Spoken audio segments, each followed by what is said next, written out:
Hello everyone and welcome back to the channel, where today you join me out in another BMW, and this one has been very kindly supplied by the guys and girls at Inchcape BMW Chelmsford.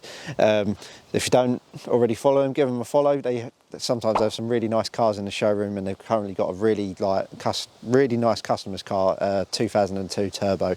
So if you're local, head down, have a look. They've got some nice M cars in at the minute, new X5M, yeah, lovely cars. But big shout out to them for supplying me with the car today, do some filming on this. This very nice Dravic Grey 320i Touring.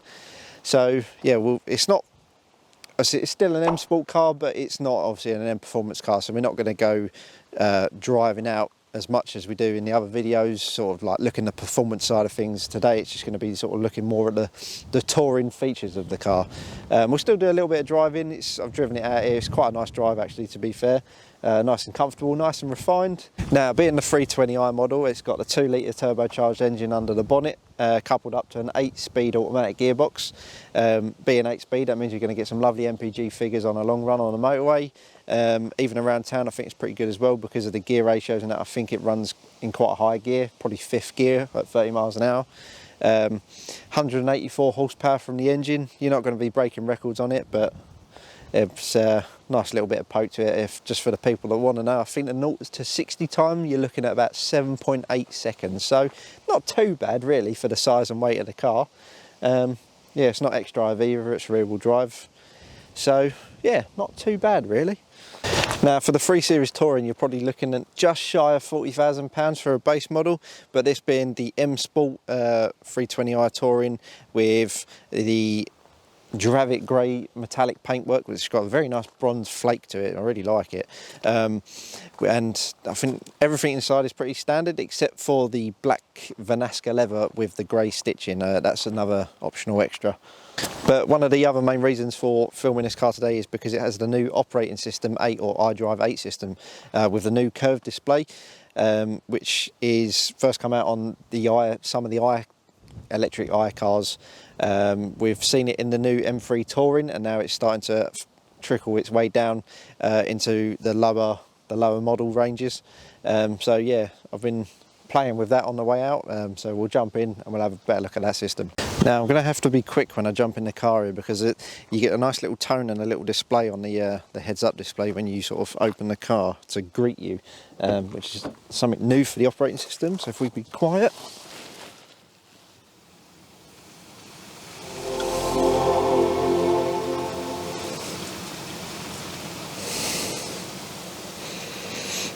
And that's it. Just little touches like that, which makes getting in a car a little bit nicer. For the interior of the car, nothing has really changed as such. It's your standard BMW layout. You've got the iDrive selector knob in the middle as per usual. Your electric parking brake. There's an auto hold button, which I haven't seen on any M car before, so I don't know if this is a standard feature on sort of lower spec cars. Like the 320, the 340i and things like that. I don't know if that's, so basically all that is, because it's an automatic, when it's on, it holds the car in, so when you're in drive, normally when you let your foot off the brake, the car starts creeping. That auto hold feature will stop that car from creeping. As soon as you let it off, it will start to roll forward. So it's kind of good, I guess, in a way, depending on what kind of driver you are. But yeah, the layout down there is all pretty much the same. The only thing I don't like is the actual gear selector. It's like a little tab now rather than a physical knob, I guess, which I would prefer that. I like a physical knob. Not just so much, it's somewhere to put your hand, I guess, when you're driving. But for me, it's like an aesthetic thing as well. It looks quite nice. Just a bit more character in the cabin, I guess. With this new curved screen, this new iDrive system, they're going for a more minimalistic approach, and a lot of car brands are doing that nowadays.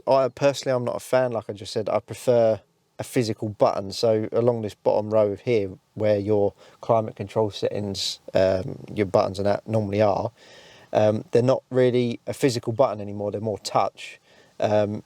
And now we just have sort of your next track or previous track buttons, and your window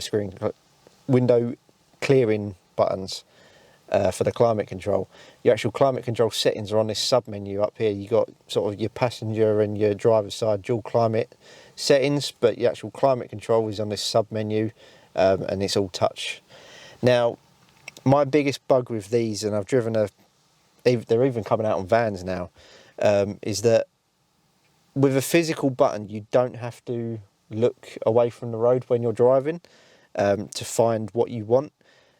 Whereas these new touch screens, you haven't got the button to sort of locate it by muscle memory. But yeah, other than that, we've got a lot more apps, and it looks like if we go on the home, if we can get there. Now, there's a lot more apps on the iDrive system as well. So as well as Apple CarPlay, I've got Android Auto, which is new, and it looks more like a tablet or a phone. So Spotify's already in there as standard. Yeah, if we go down, it just looks more like a phone app, and driving settings and everything are all in there as well. So I like the new layout. It's pretty cool. I guess it would make it more user friendly to anyone new to the BMW world. Make them feel a bit more easier, rather than before. Some of the BMW menus were it was a sub menu under a sub menu under a sub menu.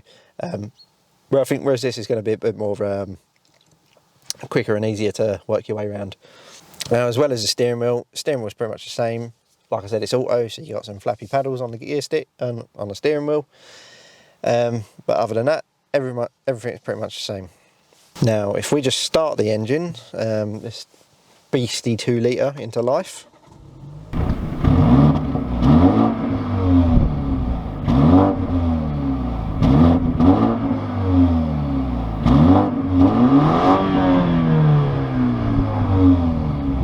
So again, if you go through the Sport, Comfort and Eco Pro modes, the colour will change of the heads-up display. We get a nice red on Sport for like an angry, fiery mode. Comfort is like a nice neutral colour, I guess, so like a beigey gold, bronzy colour. Kind of goes with the flake in the paintwork, to be fair.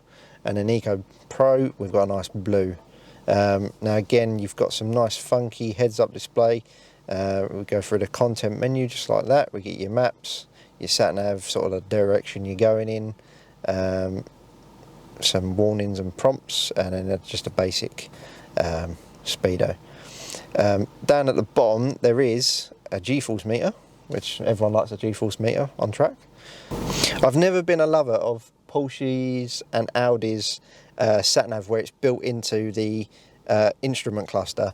I just think there's a bit too much going on sometimes, or it's not quite as clear, but it seems like BMW have nailed it the way it's sort of fitted in there, and yeah, I really like this. It's definitely something I could use in the future. Now, being a touring, you can't not have a look in the back of the car. Space wise, with the same driver's position, the seat left in the same driver's position that I'm in, I've got plenty of room. The seat's kind of rested back a little bit for more driver comfort, and it's not in my face. You've got some dual climate controls, climate controls down here, as well as a lot more sort of headroom in the back, where you've got that extra bit of boot space in the back before the body starts sloping down, which is nice as well. Now, if we come around to the back of the car, again, being a touring, I actually never knew this was a thing until I got shown it this morning, but the window pops open, which is pretty cool for quick and easy access. Tuck anything in down there like that, but then like a normal boot, electrically assisted, we open it up. You've got the full 500 litre capacity boot space with some small bit of underfloor storage, and then a nice sort of cover just to tidy up any of your stuff that you don't want on display. Yeah, so little bits and bobs like that, but yeah, actual storage size isn't too bad, and then that is pretty much all of the touring features. So what we'll do, we'll jump in the car and then we'll go for a drive. So straight away, this just being an M Sport touring rather than like obviously what the new M3 touring is going to be like. This is more refined. There's less road noise. I mean, if you compare compare this video to other videos I've probably done filming on the same GoPro, you can probably be able to tell that there's a lot less cabin noise going around, a lot less road noise. So that's nice, just for them days where you're feeling a bit, I can't be arsed today, or you've just woken up and on an early morning and you've got to drive to work, and you know, when the radio, you can't be arsed with the radio, you just want a bit of peace and quiet. It's nice, you can't hear much at all, so you can just sit back and enjoy your own company. So again, driving around town and the country lanes, like, I've been in Eco Pro mode, and I'll just switch it up into Sport as we're going into a national speed limit part. 320i, no sport exhaust system, it's not valved or anything like that, so you're not going to get like an increase in noise. But I'll put it into sports mode for the gearbox, and we'll just downshift a little bit on this bend, and you might be out here, don't know where the GoPro's going to be going, you might be out here the engine note, the exhaust note, there's a little raspy there, it's got a little something.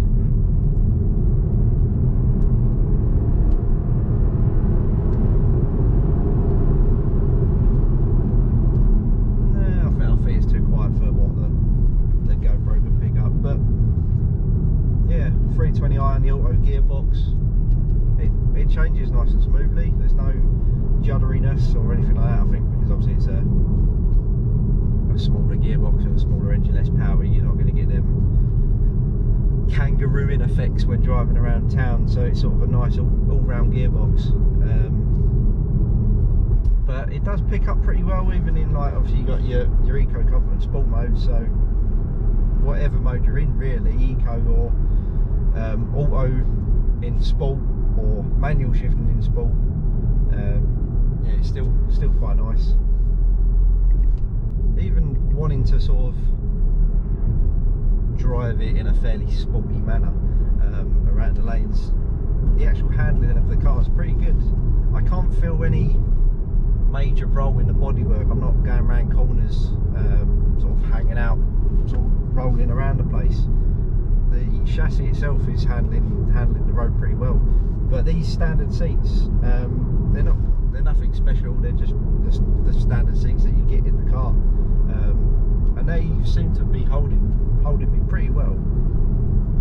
Now, as I said at the beginning of the video, I'm not going to be driving this car as much as what I have in other videos, because I feel like this isn't the car where I'm trying to promote the driving performance of the car, more of the actual features of a touring. But I'm liking the drive of this car, and I think it would make a good, well, it'd be a perfect daily car, and it's a good sized family car as well. I mean, that's what BMWs are good at, especially when it comes to their tourings. I think their tourings are probably one of the best ones you can get. But my little S-Benz here, where I currently am, for my test route, it sort of wafted through it, nice and comfortable, no roll.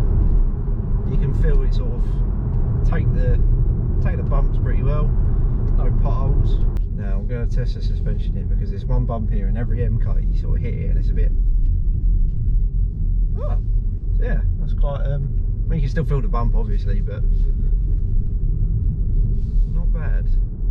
One thing I found out about this engine is that in the low gears, once you sort of start accelerating, you get a bit of load on the engine. If you let off the throttle, it gives a nice little bit of turbo flutter, which is quite funny, quite cute. But yeah, it's little things like that I find interesting with cars. They've all got their own little characteristics. Now with this new iDrive system, it's not something that's new to the iDrive 8. They've started implementing voice controls in a couple of generations ago, I guess, of the iDrive software. You had basic commands, but I think if you've watched the channel, if you haven't, back in the M135i video, there was a feature where you could say BMW revitalise me, and what it would do is kind of pulsate aircon with you and sort of raise the volume of the music. So basically, if you was getting tired on a long drive at night, it would try and wake you up.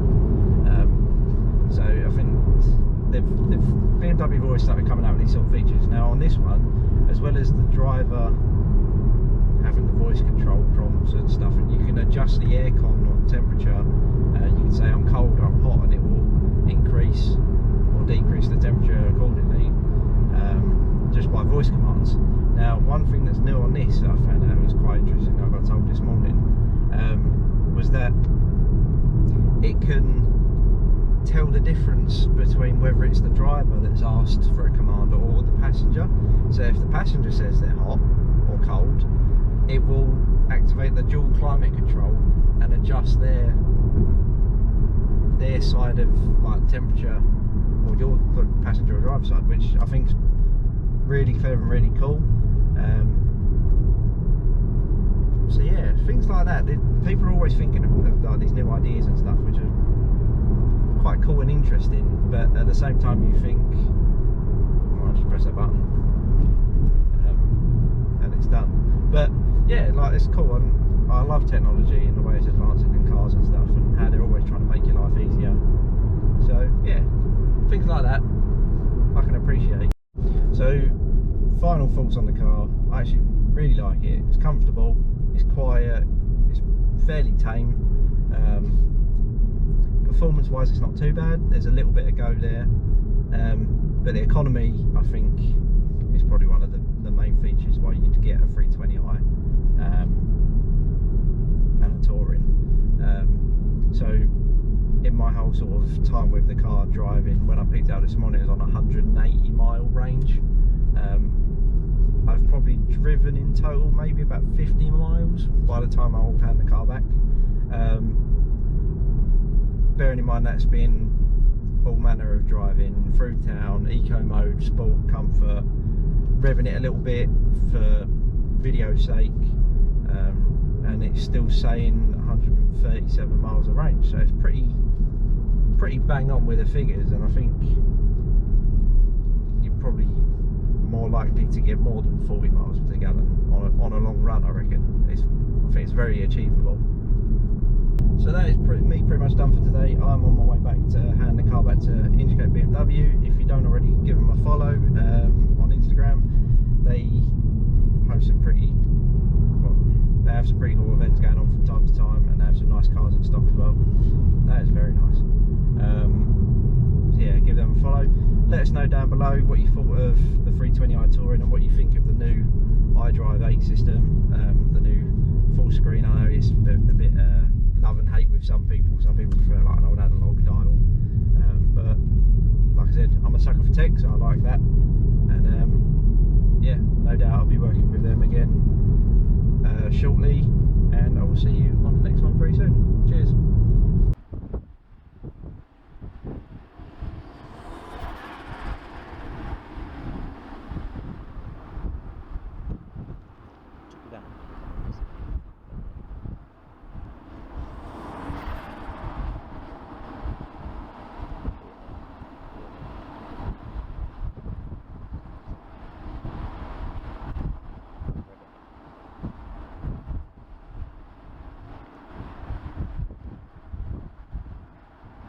Rev it, yeah?